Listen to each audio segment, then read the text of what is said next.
welcome back for another Tier List Friday video. It's Elizabeth. We are here today to talk about, that sounds like I'm starting a funeral or something. We're here today to talk about 2000s films. Doing a little 2000s vibe this week. I tested myself in 2000s music knowledge, and so today what we're gonna do, we're gonna be ranking 2000s films. When I think of 2000s films, I think of anything Amanda Bynes has ever done, and that's exactly what I wanted to rank. Some of these are also chick flicks that might not exactly be from 2000 to 2010, but a good portion of the ones that I really wanted to talk about that give me the essence of 2000s movie vibes are on this list. Holy Grail, can watch repeatedly, good, passable, doesn't scratch the itch, insulting. I didn't read the column names before just now. Whoever made this, good work. I'm not really a rom-com person. All of these are rom-coms, okay? I'm actually gonna change insulting to haven't seen because there's a couple on here that I haven't seen. So let me go ahead and rank those first. These are all the ones that I haven't seen. Easy A, I have seen, but I haven't watched the whole thing because I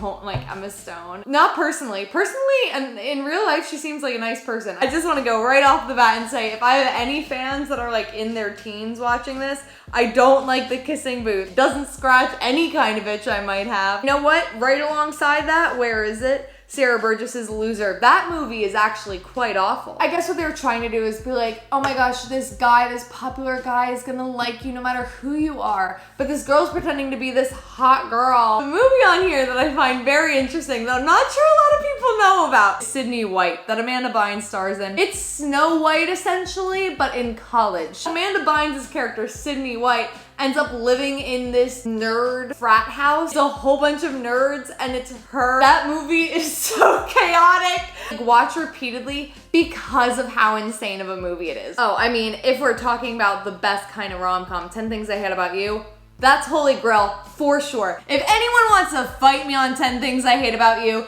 you can take a hike. That's the one for me. I know we're early in this video. I need to get this one out of the way. I don't like Mamma Mia. I like ABBA. I can't get into the whole deal. What a Girl Wants, it's good. I grew up loving Amanda Bynes. She actually might be one of the reasons why I wanted to start acting. She got screwed by Hollywood, that's what I'll say. Any Amanda Bynes movie is gonna be good or higher for me on this list. Freaky Friday, I'm not gonna lie when I say that that is probably some of the best acting Jamie Lee Curtis has ever done in her life. She's an icon, number one. She playing Lindsay Lohan's character is amazing. The movie that I watched literally last weekend with my friend was She's All That. At the time, great. What's very funny watching it is that 3 out of the 4 real people in the Scooby-Doo franchise are in that movie. Watching it very recently, it's basically being like, can I change this girl's looks to be a popular thing in school? Looks is a big thing in high school or whatever, I guess. I went to an all-girls Catholic school. The thing that they change about her look is they take her glasses off and they cut her hair a little bit. That's how they make her beautiful. Sorry, I'm a changed woman. And so I would say passable, but Freddie Prinze Jr., I mean. We're gonna do a speed round really quickly about some of these and then we'll come back. Parent Trap, I understand a lot of people love Parent Trap. I think it's really brilliant that Lindsay Lohan is playing 2 different people. Good for her, but I don't like The Parent Trap. Never scratched the itch. Some of these are also not rom-coms, some of them are chick flicks, so I will say that. Pitch Perfect, when it first came out, I was like, yes! But if I were to look back and watch it again, I'd probably give it Doesn't Scratch the Itch anymore. But I guess I like the songs in the first one, so I guess maybe passable. Aquamarine at the time when I first watched it, oh, I was obsessed, but now it's probably passable for me. Heather's the movie, I don't know, man. Heather's the musical, that slaps. I really like the cast of Isn't It Romantic, so it's passable for me. But in terms of the storyline, I'm like, okay. Mean Girls I would probably put in maybe passable. I'm not like the biggest Mean Girls fan, but I love the musical. I love Heather's the musical and Mean Girls the musical, but I don't really like the movies as much, so passable. I can't believe I'm doing this. People are gonna really dislike these rankings. Ansel Elgort, before he was canceled, The Fault in Our Stars, can watch repeatedly. When I first watched that movie, Waterworks. When I read that book, I was like laying in bed, I was reading it, I had like my window open in my room in high school, and I just was like,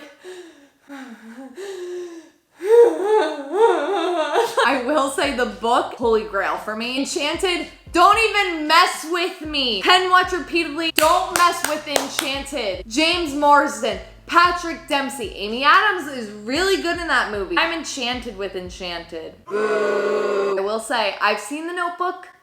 once. And when I watched it, I will say that I was a little moved by it. It's good because it's doing what it's supposed to be doing. I'd much rather watch Titanic over The Notebook. 13 going on 30, like a classic. Automatically good. Oh, and we also got Princess Diaries, also good. Anne Hathaway, love. I like the whole Princess Diaries franchise. We got the heavy hitters, and how do I not rank all of these all the way up? Clueless, I'm sure we've all been wanting me to rank this and be like, what is she gonna rank it in? All the way down? No, Holy Grail. Holy Grail Clueless. Are you freaking kidding me? As if. Wasn't Clueless in the 90s? And most of these movies are the 2000s, so cut me some slack. 500 Days of Summer, that's the one where you're like, oh, well, Elizabeth, you were just saying you don't like rom-coms, you don't like romantic movies. Well, they say in the beginning that it's not a love story because it's freaking not. The Summer Tom debate, it's constantly evolving in my brain. Every time I watch that, I catch something different. I am gonna be Switzerland and say that I see both sides. Holy Grail for sure. She's the Man, amazing movie. I'm upset that Amanda Bynes got depressed after watching it. The movie itself, I could watch She's the Man always. Devil Wears Prada,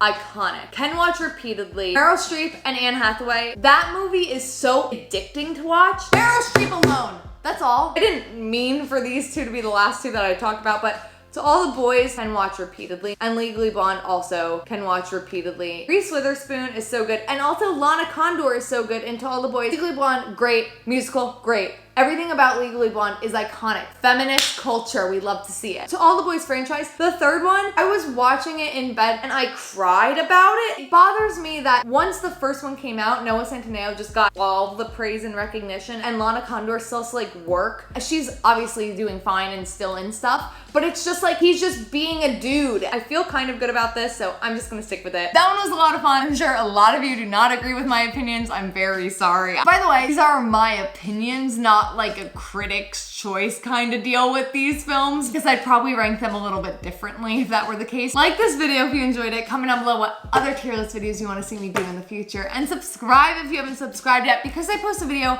every single Monday, and on Fridays I post my tier list videos, and I will see you next Monday. Boom, boom, bye!